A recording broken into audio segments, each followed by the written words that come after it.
కర్నూలు జిల్లా హొలగుంద మండల పరిధిలో ముద్దటమాగి మార్లమడికి సర్పంచ్ దొడ్డ వెంకప్ప ఆధ్వర్యంలో ఇసుక రీచ్ గురించి గ్రామాల ప్రజల అభిప్రాయ సేకరణ సమావేశంలో జిల్లా మైన్స్ డిప్యూటీ డైరెక్టర్ అధికారులు మరియు ఆదోని సబ్ కలెక్టర్ మంత్రి మౌర్య భరద్వాజ్, మండల తహసీల్దార్ నిజాముద్దీన్, ఎంపీడీఓ విజయలలిత, గ్రామ కార్యదర్శి రాజ్ కుమార్ పాల్గొన్నారు. ఈ కార్యక్రమాన్ని ఉద్దేశించి ఆదోని సబ్ కలెక్టర్ మంత్రి మౌర్య భరద్వాజ్ మాట్లాడుతూ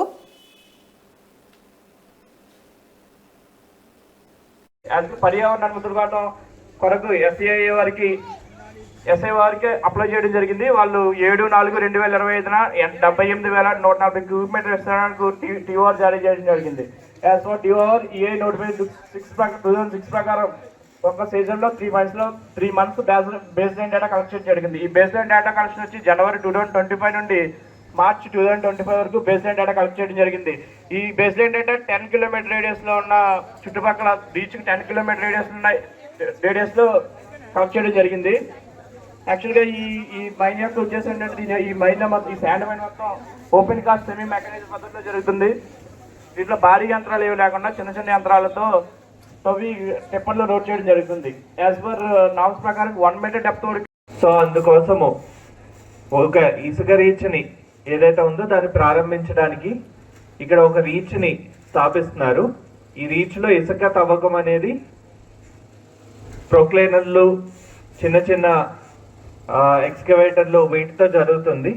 అవి ఇసుకను తవ్వి ఇసుక రీచ్ దగ్గర కేవలం పొద్దున్న 7 గంటల నుండి సాయంత్రం 6 గంటల వరకు మాత్రమే మైనింగ్ చేయడం అనేది జరుగుతుంది, ఇసుక తవ్వకం జరుగుతుంది.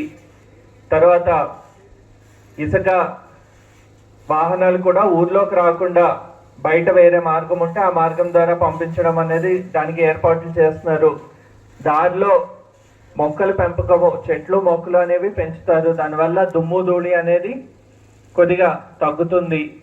అలాగే దుమ్ము ధూళి ఎక్కువ వచ్చే ప్రాంతంలో నీళ్లు చల్లడము, సో ఇలాంటి ఏర్పాట్లన్నీ కూడా ఈ ప్లాన్ ఏదైతే ఉందో అందులో పొందుపరిచారు. ఇదంతా కూడా మీకు అందుబాటులో ఉంటుంది. మీరు ఇది ఒకసారి చూసి ఇప్పుడు విన్నదాన్ని బట్టి మీ అభిప్రాయాలు చెప్తే మీకు ఏమైనా అభ్యంతరాలు